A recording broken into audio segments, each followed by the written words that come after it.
Recording in progress. Hello, everyone. Good evening, and welcome to our Counselor's Corner.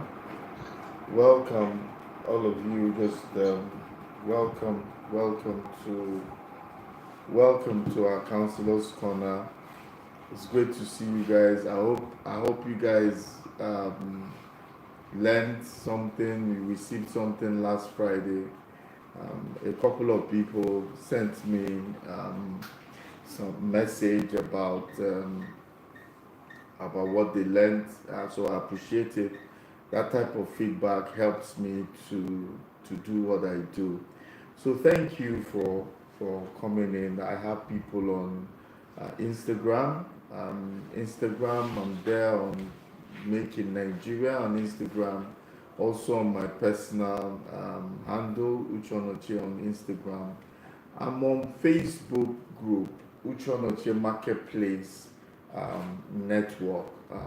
It's a group, and I will, if you're not there, I think you should join the group so that you can have access to all the things that I do.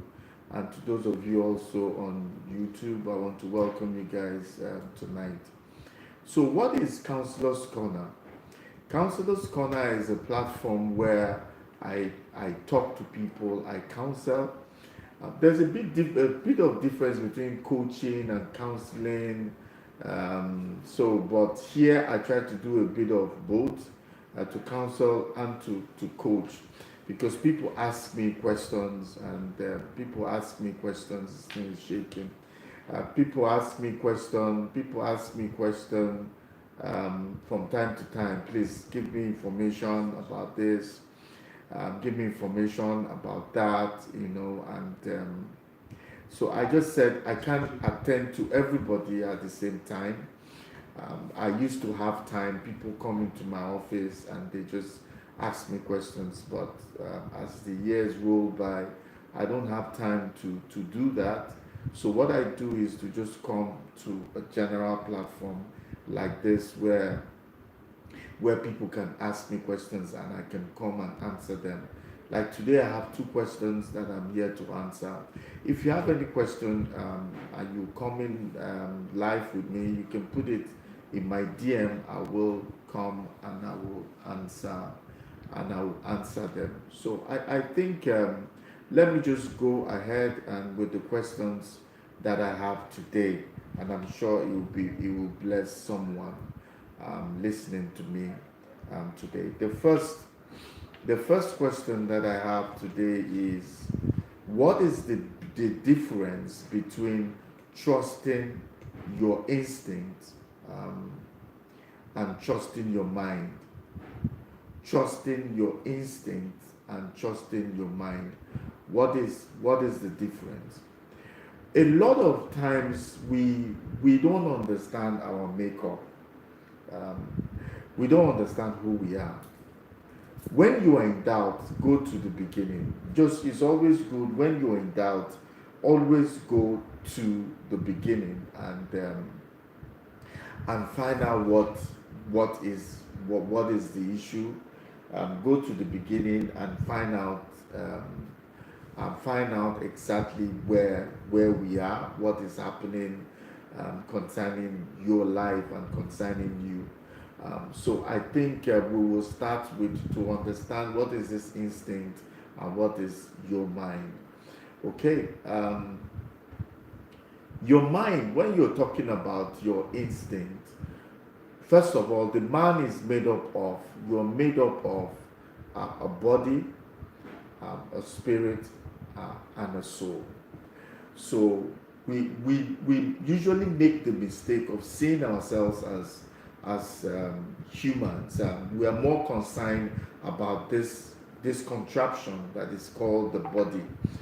We are more concerned about that than who we really are, which is the spirit. We are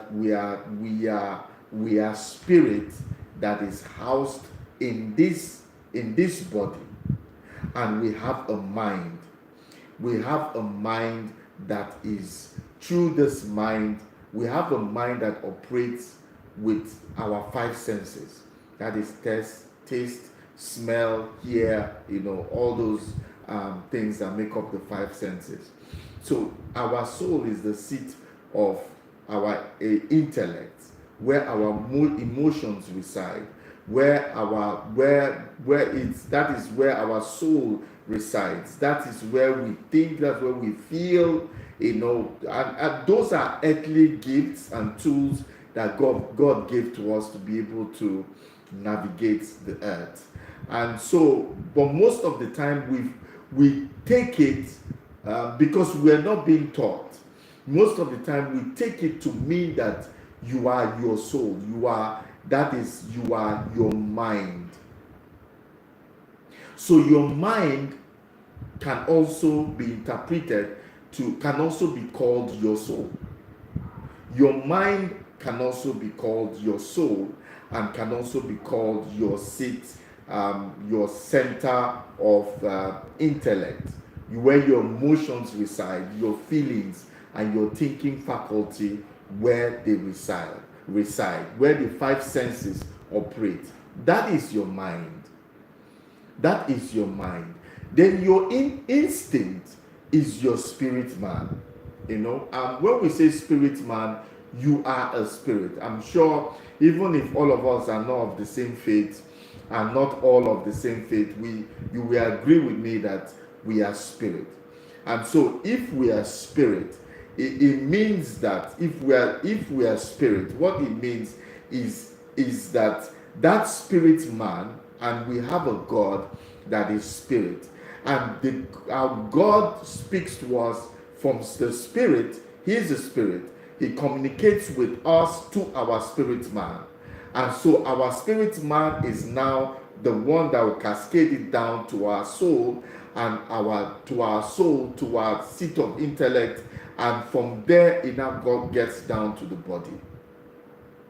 So that is how it flows. That is how it works. So people will say, my instincts, I have this gut feeling. My instinct is telling me someone. It's like it's like someone is talking to me. I feel this. I feel that. Things you cannot explain. Things that you cannot explain where they are coming from.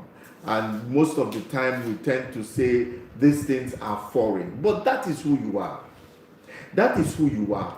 When we dream, when we sleep and we dream, we tend to think that, let me sleep, and that God gives me an insight to the spiritual realm.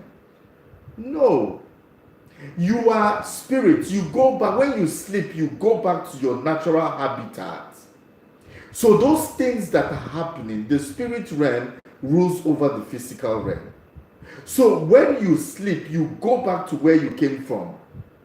And in the spirit realm, there is no distance. There's no distance in the realm of the spirit. So you are able to understand more.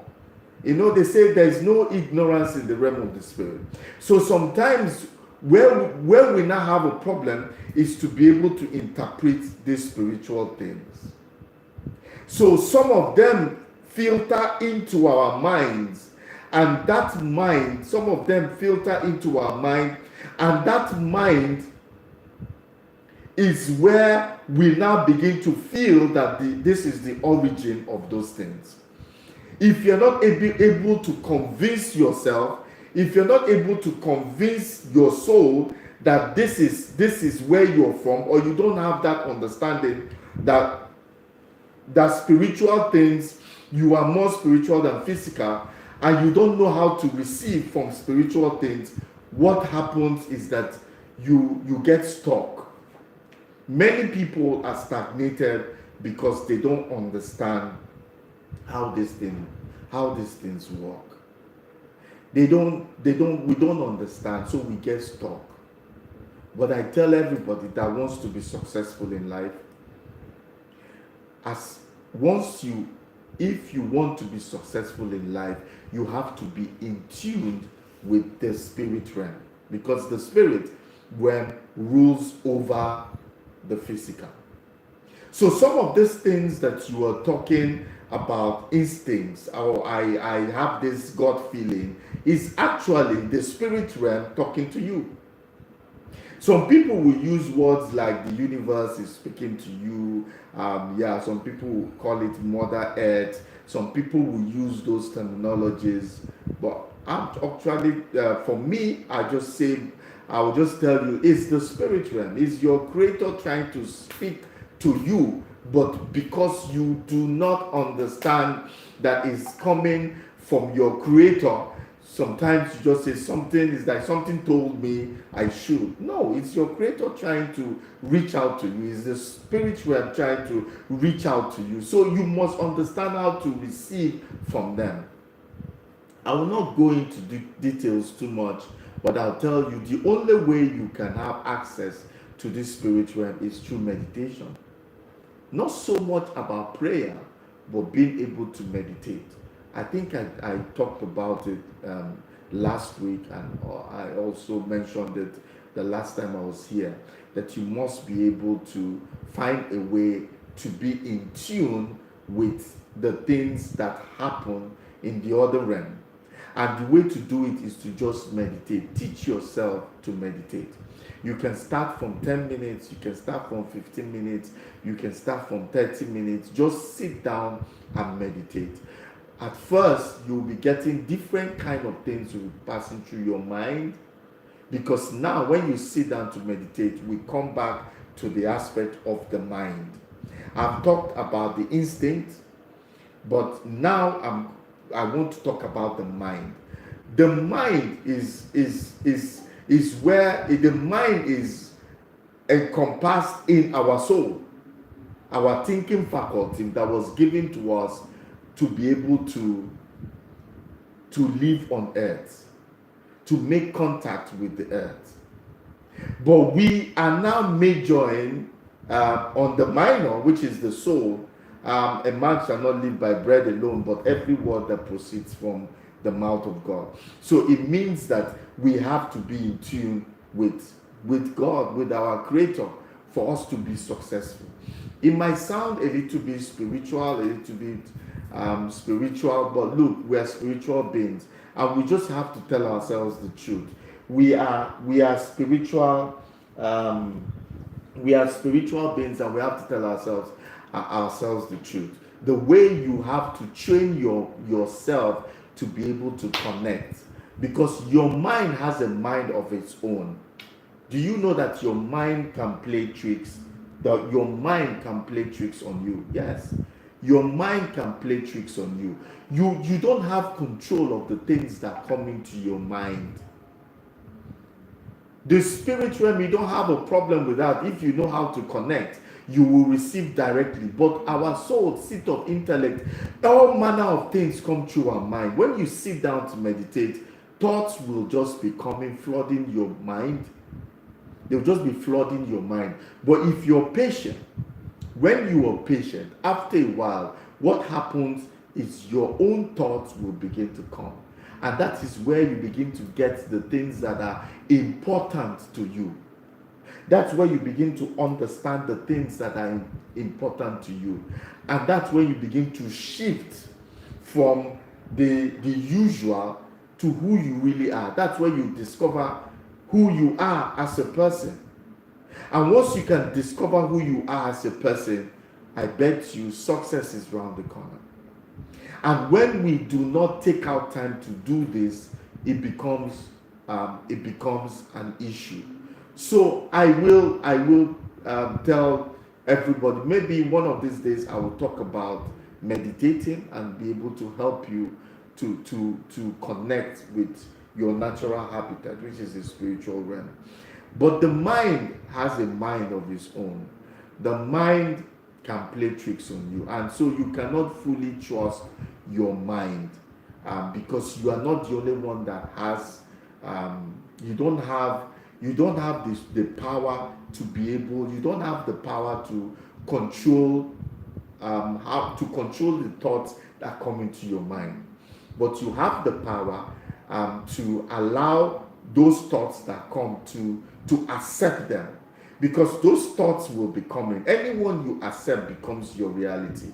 So you are like the gatekeeper, and that gatekeeper is to keep those thoughts and those things that you do not want away from your life. Because see, thoughts are real. Thoughts become real things. As a man thinketh, so is he. When you continue to think in a certain way, certain things will begin to happen to you. Some people will say, why am I having this type of recurring situations and circumstances happening to me? It's all your mind. When you are afraid of something, what it means that that thing is always in your mind. And those things will continue to happen, and you say to yourself, I know it, I don't know why it's always happening to me. Why is my own always like that? It is because of the things that you think. And if you go to law of attraction, you attract what is uppermost in your mind. And so what you don't want, don't think about it.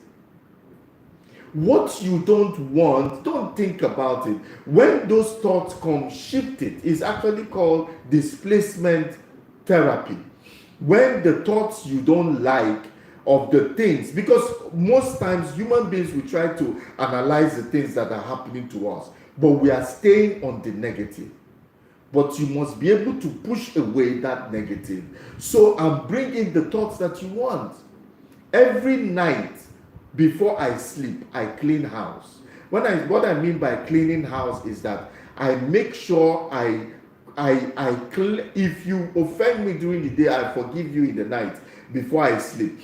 Because there are some certain things that I don't want within me when I sleep. Because when I sleep, they will bring out, those things will manifest in my dream, and I don't want anything. I don't want something. I don't want my spiritual experience when I dream to be tainted or be misleading by the thoughts I have before I sleep. So I have to clean house. You must guard your heart with all diligence, because out of it proceeds the issues of life. You must be able to guard your heart. You must be able to willingly accept what you want to accept, and shut up and keep away the things that you don't want to. So it is very important that we understand that our minds can play tricks on us. I think my presentation, I have a presentation, it's on YouTube and it's on Facebook, right? I think it's on Facebook. I talked about the mind. Don't trust your mind always. I want you to go back and look at it. It's on Uche Onochie channel on YouTube. It's also on Instagram, and it's on Facebook. And if you follow me, I really want you to follow me on Facebook, and that is Uche Onochie Marketplace Network on Facebook. You will see it there. When you follow me, you will see it there. I explained it well, and so I don't really want to go into it, how the mind can play tricks on you, but just look at that presentation. I'm sure it will bless you. Yes, your mind has a mind of its own, and if you don't know how to control it, it becomes a problem. One of the major issues people have is their mind. They've not been able to train their mind. An untrained mind is disastrous, because an untrained mind feels that whatever comes into it is their own thought. It has happened to me, and it happened to me many years ago. I started feeling unclean. I started feeling I was living in guilt, because I felt that those things going through my mind. How can I want to be this? I say I'm this, then I'm having those things in my mind. And what happened was I was not going through life, experiencing a lot of negativity, because I was thinking, I just kept thinking, how can this be coming? You don't have control of those things that come into your mind. Allow those thoughts to come, let them fester. More like ignore it, bring consciousness to it. This is also what it means to be mindful. This is also what it means, mindfulness. Mindfulness is what? being aware of what is happening, not interfering with the process. Just when those thoughts come, just be silent. Don't cancel, don't do, just watch it. Okay, let the thought, when I have some kind of thoughts, I just watch it. I watch it come and I watch it go. When anger comes, then you can now transfer it to physical things. As somebody upsets you, I sit down and I watch that anger come and go. And when the anger goes, I'll be able to now analyze what happened, what just happened, and how do I position myself so that this does not happen again. See, an untrained mind is a disastrous mind. It can lead you to disaster because you don't know how to control your mind. And I think that everyone needs to learn how to control their mind, because like I was saying, a lot of things were happening to me and I didn't know that. I felt guilty. I felt unclean on my inside because some thoughts were coming. I thought they were my thoughts.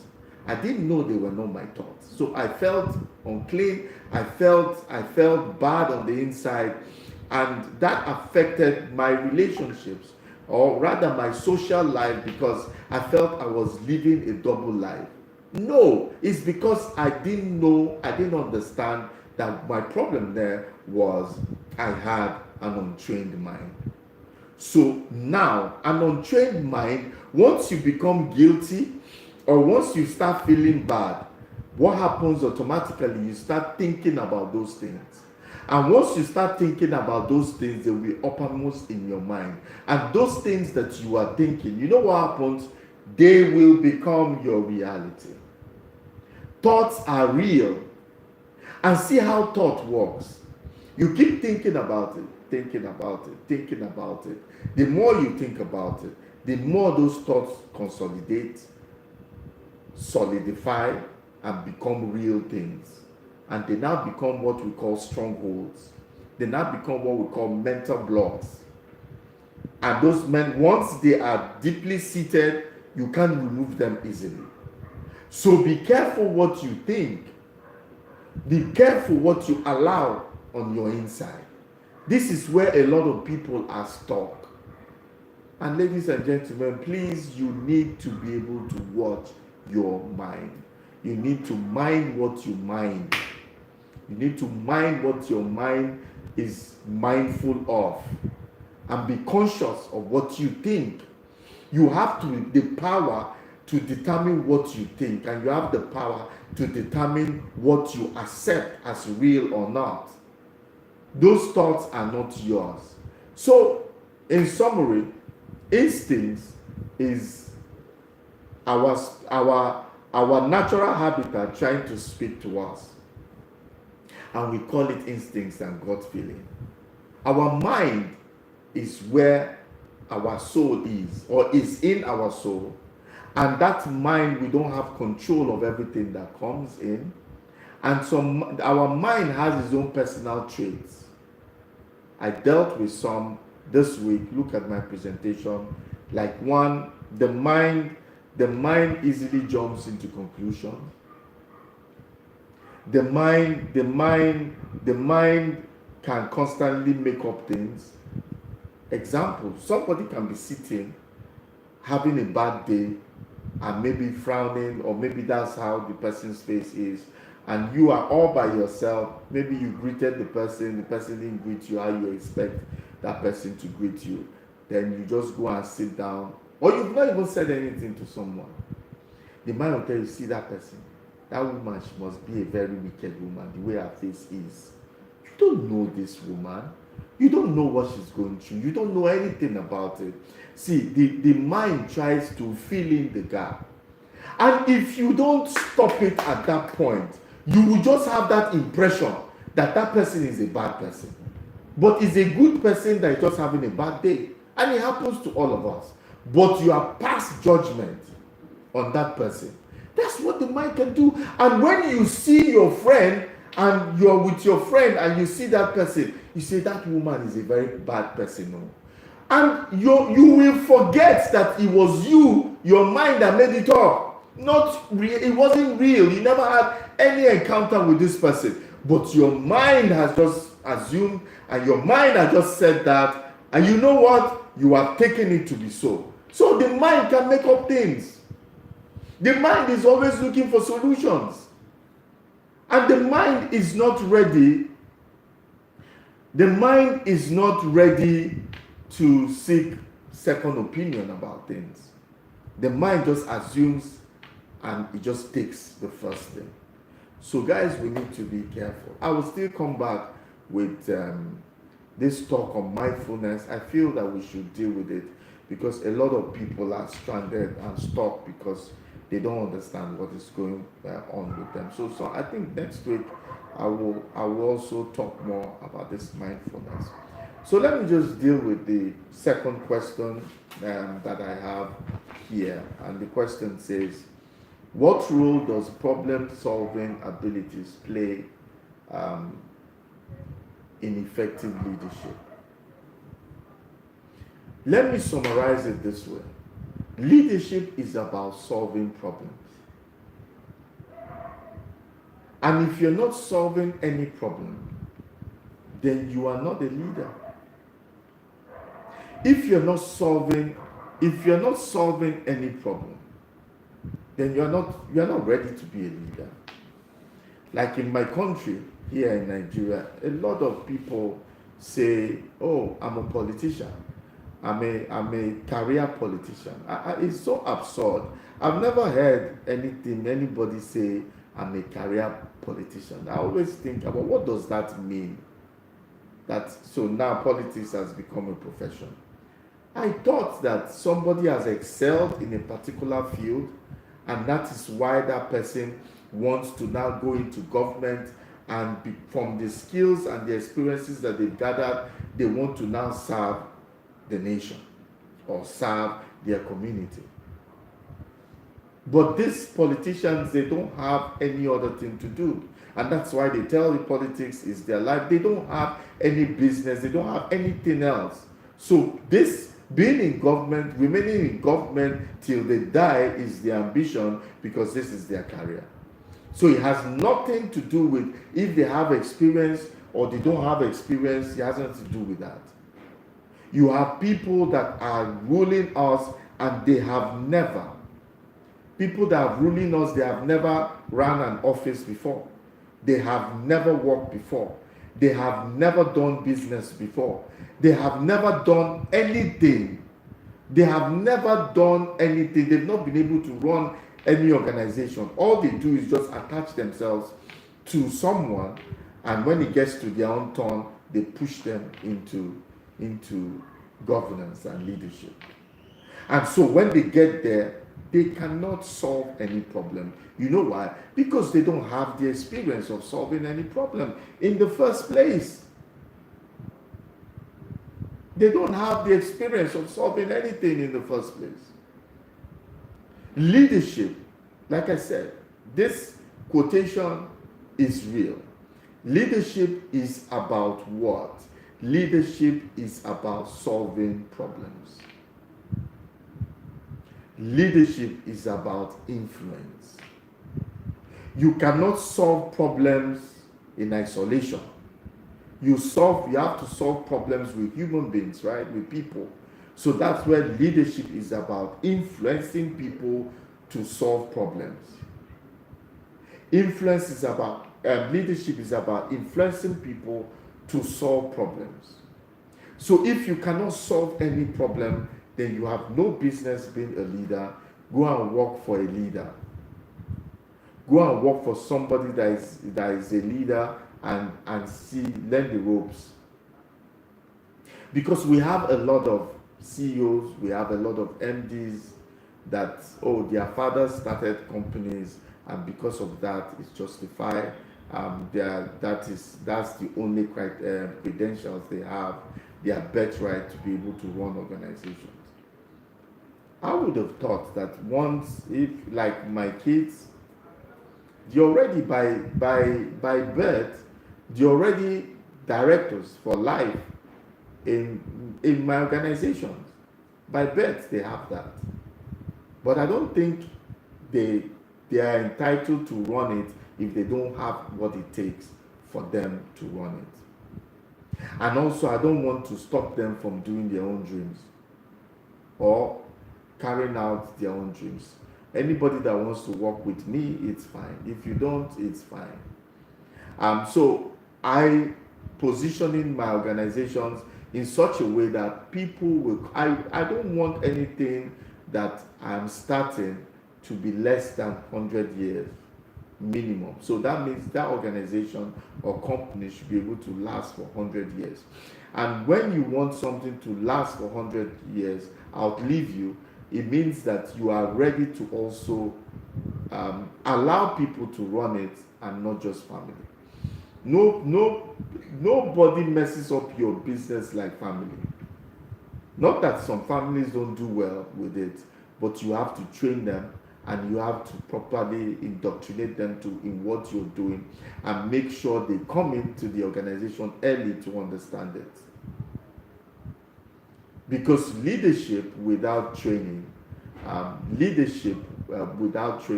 always be disastrous. It will always lead to people having responsibilities and they have no capacity. They have no knowledge on how to make it work. So leadership is all about solving problems. And you must be able to, and leadership, the fastest way for you to be able to learn is to serve under someone. Look for a leader that you admire. You must have 5 people you want to be like and even surpass their achievement. You must have 5 people around the world. And you don't need to meet them. They don't need to mentor you face to face. Through their books, through their articles, you can learn a lot about them. Then if you're lucky to meet them one-on-one and they want to mentor you, you're extra lucky. But you don't necessarily have to see them face to face. Like the people I'm training and I'm coaching and counseling, you're not with me here. But I believe from the things that I'm saying, it can bless you. So I think that leadership is all about solving problems. And for you to be able to solve problems, you have to prepare yourself. Leadership is not a day's job. You have to prepare yourself. And let me just give you 1 or 2 traits of being an effective leader. One that can solve problems. One is the ability, continuous learning. If you don't learn, you will not be able to know about new opportunities. You must constantly read, you must constantly find better ways of doing things. If you don't learn, if you stop learning, they said when you stop learning, you stop growing. And whoever has stopped growing is about to die. So death might not be physical death, but death of the brain. If you don't learn something new every day, the cells in the brain will start dying. I'm not making it up. This is science. The more active the brain is, the more likely that all the cells will be working at optimal level. Once you stop learning, certain aspects of your brain will become inactive and you begin to be have amnesia, you are forgetful, you are certain things, you're not able to process things. But a brain that takes in new things on a daily basis is always sharp. That's why you can see some people at 85, 90, they're on wheelchair, but they're still talking. When they talk to you, you enjoy that conversation because they never stop learning. They never stop learning. So don't stop learning. And another thing about learning is that it gives you confidence. It gives you confidence to try something new. And if you don't learn something new, you always be risk averse. You always want to play safe. Information gives you boldness to try new things. So, if you want to be a leader that solves problems, then you have to learn continuously. The second one that I'll give you before I leave you guys is effective leaders listen intently. Not just attentively, but they listen intently. What does it mean to listen intently? They are listening to you without any bias, with an open mind. I had to learn it because as a coach, when you come to me, I help you by asking you the right questions. But sometimes I realize that after a while, I need to shut up first and listen to you before I now know the right questions to ask. So listening attentively is listening in such a way that I'm not assuming I know what you're talking about. I don't even want to think about it. Because people that are not effective communicators, what they do is, whilst you're talking, they've already made up their mind what they're going to tell you. So they stop listening to you, are just waiting for you to learn so that they will tell you what they want to tell you.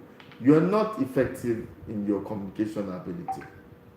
Effective communication is what?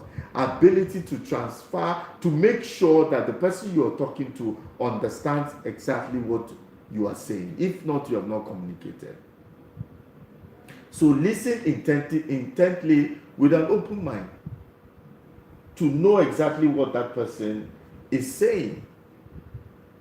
So with an open mind, you will now, once the person is done, I bet you, if you listen well, you will be able to ask the right questions that will further draw out information that you need. Because it's just like comprehension. When we're in school, they give you a comprehension, then they ask you questions. So if you don't read the comprehension well, you won't be able to answer those questions.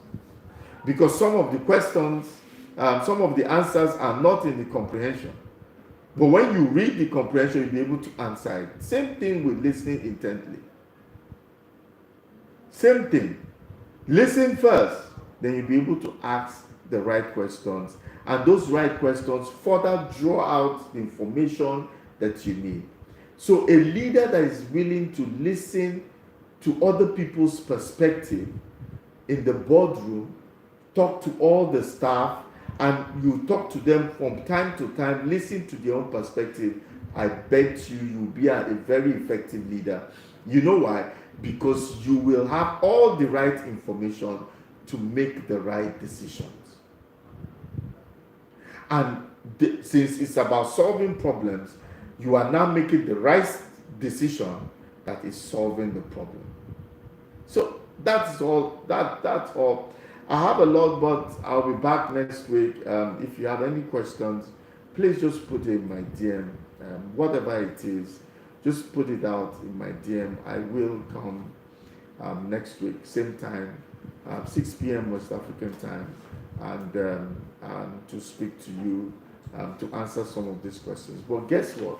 Instead of waiting till next week, Friday, why don't you join my group, Facebook group, Uchonochie Marketplace Network, or you can subscribe to my YouTube channel, Uchonochie on YouTube channel, so you can get daily all these things. You can also follow me on Instagram, on Twitter, on LinkedIn, and on Facebook. I'm there, and you'll be able to get our daily teachings, and I'm sure they'll be able to help you. So please just like our pages, subscribe, and join, and I'm sure you will get quite enough information that will help you through the day, through the week, and through the month. So until we meet again next week, have a great day, guys. God bless.